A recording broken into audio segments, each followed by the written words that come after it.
Stepping up to the couch, it's Brian, who led the league last season in cracked screens. But with his new athletic case, it looks like that won't be the case. Touchdown, Brian! The pressure of running an NBA team is a lot, and front offices of these teams face very difficult decisions on a daily basis.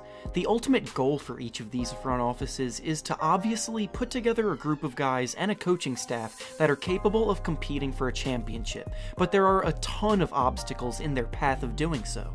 Between scouting upcoming prospects and drafting players that fit into their system, signing free agents to appropriate deals without overpaying, and developing the players currently on the roster, there's a lot of things that need attention. Because of this pressure, sometimes teams give up on players too early in their careers, and lack of patience needed to see them blossom into star players in the league. In this video, we will be discussing 5 players that fit this category, but first, make sure to like the video and subscribe to the channel, as all support is very much appreciated. Now, with that being said, let's begin. The first star player we'll talk about was given up on the longest time ago out of everyone in this video, being James Harden of the Houston Rockets. Now, every big fan of the NBA already knows the basics of what happened to Harden early in his career, so I'll keep it brief. Basically, he was drafted by the Oklahoma City Thunder with the 3rd pick in 2009, becoming the 3rd piece of a young, promising trio that the Thunder had formed alongside Kevin Durant and Russell Westbrook. As a 20-year-old rookie, he showed promise, but went through some typical rookie struggles that most rookie guards experience, namely with efficiency. In his 2nd season, he built off of that and improved across the board, and by his 3rd season in the league, he was starting to show serious star potential. However, he still wasn't starting, as he was used as a 6th man to create instant offense off the bench and run the 2nd unit of a contending Thunder team. He was clearly in the shadow of both Russell Westbrook and Kevin Durant, but he made the absolute most of his role and won the 6th Man of the Year award that season, and played a massive role in the Thunder's run to the finals that year before ultimately losing to LeBron James in the Heat. After that season, the Thunder were faced with a choice. They could give Harden a contract extension or trade him for some value. They tried to re-sign him, but severely lowballed him by only offering him $13 million per year for 4 years, which he turned down.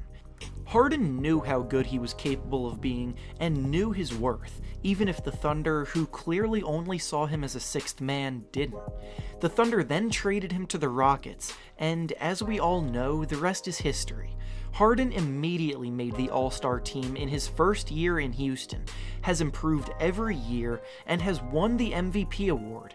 Looking back, the Thunder team is one of the greatest what-ifs in NBA history, but ever since they traded him, Harden has been thriving. The next star player that was given up on way too early in their careers is D'Angelo Russell, who is now leading the Brooklyn Nets. Originally, though, Russell was drafted 2nd overall in the 2015 draft by the Los Angeles Lakers, and was expected to be the floor general of the future in the post-Kobe era of the Lakers.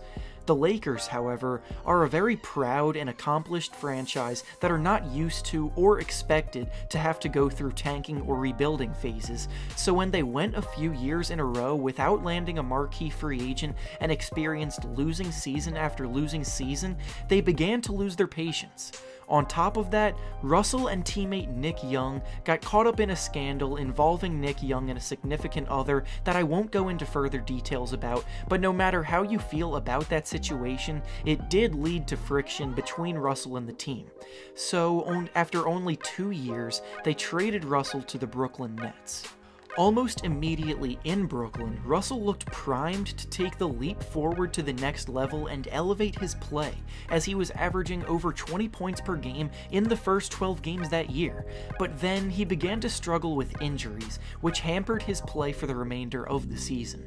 This year, however, he's been able to stay healthy, and as a result, we're finally seeing Russell play to his full potential, being named as an All-Star for the first time this year, as he's averaged about 20 points and 7 assists per game while leading the Nets to the 6th seed in the playoffs.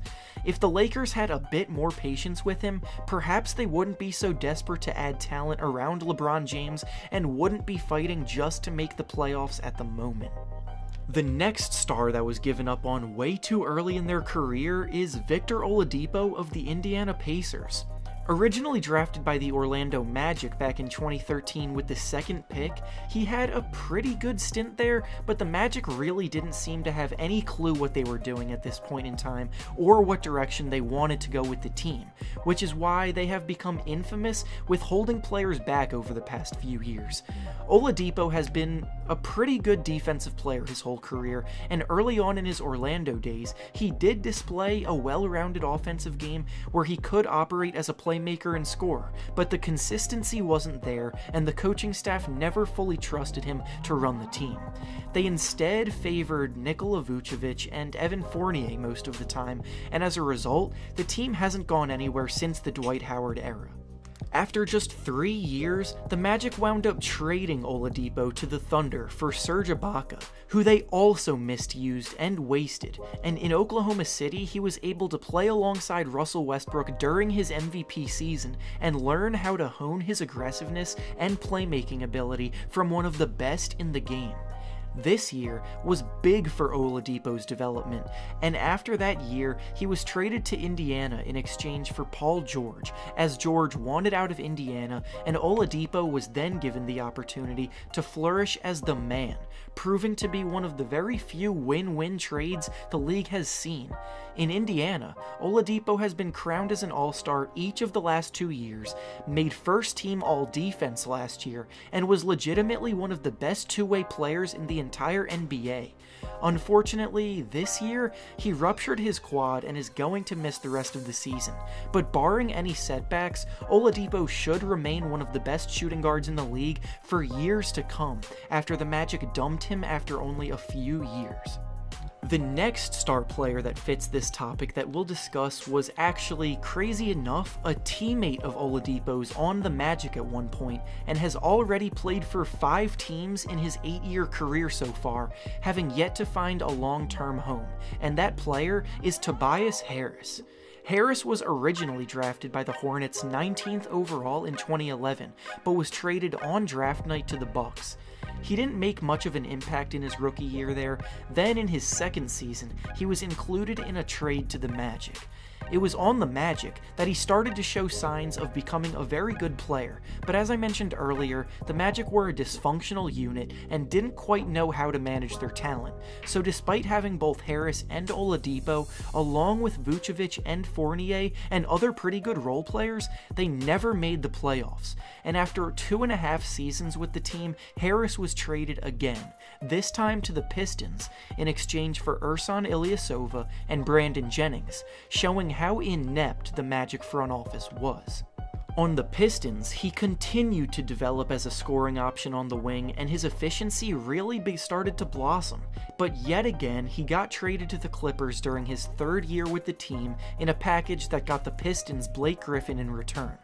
It was then on the Clippers that he became a legitimate 20-point scoring threat on elite efficiency, being able to score both off the dribble and the catch at a high level, and this year, I truly believe he should have been named an All-Star in the Packed Western Conference for his contributions for keeping the Clippers afloat in the playoff race.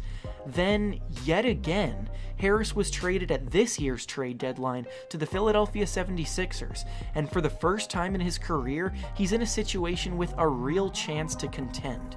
His ability to stretch the floor and create offense is exactly what the Sixers needed, and he should fit right in. After being given up on so many times in the past, he may have finally found a home to settle down with in Philadelphia and play meaningful playoff basketball for years to come. Finally, the 5th star player that was given up on way too early in their career is a player that I am admittedly using the term star loosely on, but his production this year speaks for itself, and I have confidence in his ability to continue to improve over time, and that player is Buddy Hield of the Sacramento Kings. Hield was an absolutely lights-out shooter in college, And Vlade Divac, the general manager of the Kings, said that he was big like Clay and shoots like Steph when scouting him at the time of the draft, showing obvious interest in his ability to shoot the ball.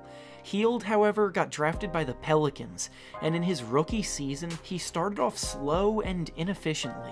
So in an attempt to compete now instead of thinking long-term, they traded away Hield in his rookie season to Sacramento, who were interested in him from the start in exchange for DeMarcus Cousins. Almost immediately, this new change of scenery for Hield made an impact on his play, and he improved across the board from the moment he put on a Kings jersey.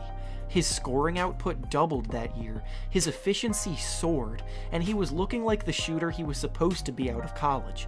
Fast forward to this year, and he's been averaging over 20 points per game and is shooting a scorching hot 45% from 3 while shooting 7.6 threes per game.